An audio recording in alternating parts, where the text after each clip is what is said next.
Hello, my rubber hearts.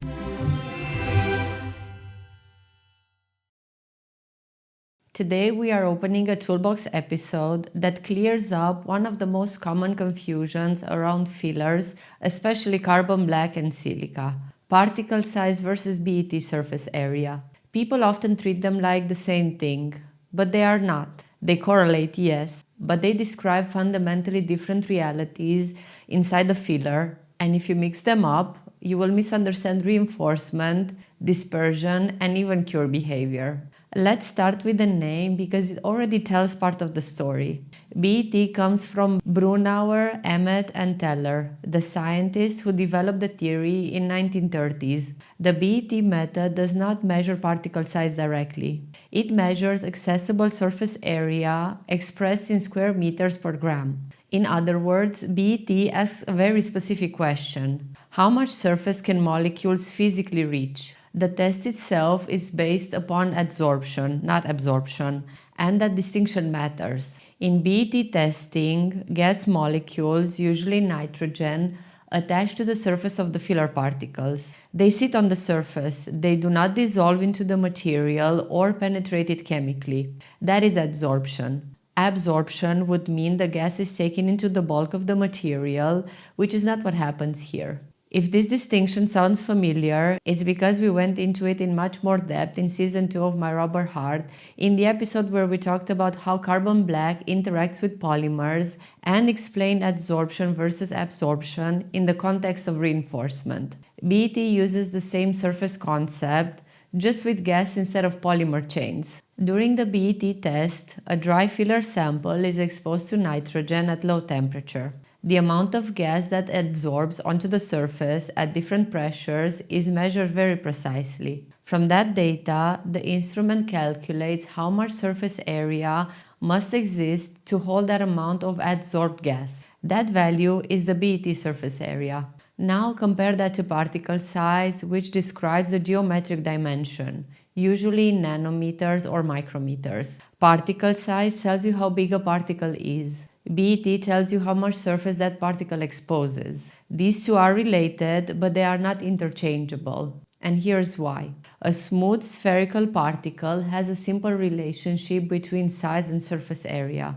But fillers are not smooth spheres. Carbon black particles form complex aggregates with rough surfaces and internal voids. Silica particles create highly porous structures with enormous internal surface. Two fillers can have similar particle sizes and very different BET values because one exposes far more surface to the surrounding environment than the other. This is why BET is also powerful when we talk about reinforcement. Rubber doesn't care about particle diameter alone. It cares about how much surface is available for polymer-filler interaction. Higher BET usually means stronger interaction, higher modulus, higher abrasion resistance, higher hysteresis, and more demanding processing. Lower BET usually means softer compounds and easier mixing. Let's talk briefly about the equipment. BET is measured using dedicated surface area analyzers. These instruments are very sensitive, often detecting differences of just a few square meters per gram. That sensitivity is also a weakness. The test is extremely sensitive to sample preparation. Moisture is the biggest problem. Any water on the surface blocks the adsorption sites and lowers the measured BET. That is why samples must be carefully dried, usually under heat and vacuum before testing. A lot can go wrong. Incomplete drying gives artificially low BET values. Overheating during drying can collapse pores, again lowering BET. Poor degassing time leads to unstable results. Even brief exposure to humid air before testing can change the number. BET is not a quick check.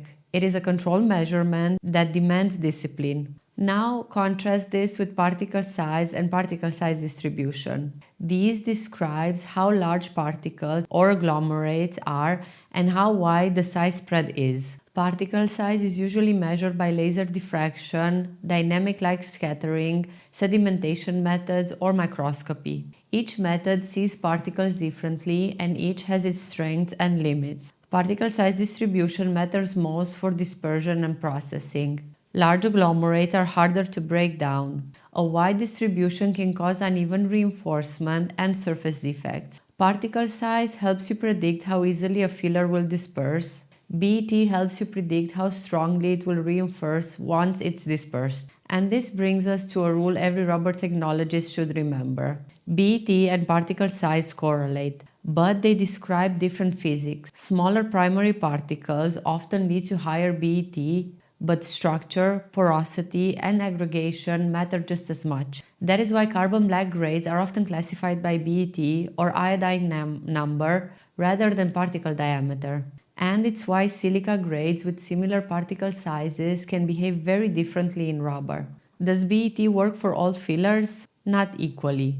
BET is extremely useful for carbon black and silica, where surface interaction dominates behavior. It is much less informative for inert fillers like calcium carbonate or talcum, where particle shape, size, and surface chemistry matter more than total surface area. For those fillers, particle size distribution tells you far more than BET ever will. So how do you use all this in practice? You use particle size and size distribution to anticipate mixing behavior, dispersion quality, and surface finish. You use BET surface area to anticipate reinforcement level, hysteresis, heat buildup, and polymer filler interaction. You never substitute one for the other, and you never assume a single number explains everything. And yes, there are other ways to estimate surface or structure, like iodine adsorption, oil adsorption numbers, and microscopy-based techniques. Each one answers a different question. BET remains the reference method for accessible surface area as long as you remember that it measures adsorption, not absorption, and that interpretation matters as much as the number itself. That's today's Toolbox episode, my rubber hearts. Once you stop mixing up size and surface, and once you connect BET back to the surface interactions we discussed in Season 2, fillers stop being mysterious powders and start behaving like predictable engineering tools. Until next time, stay elastic and stay curious.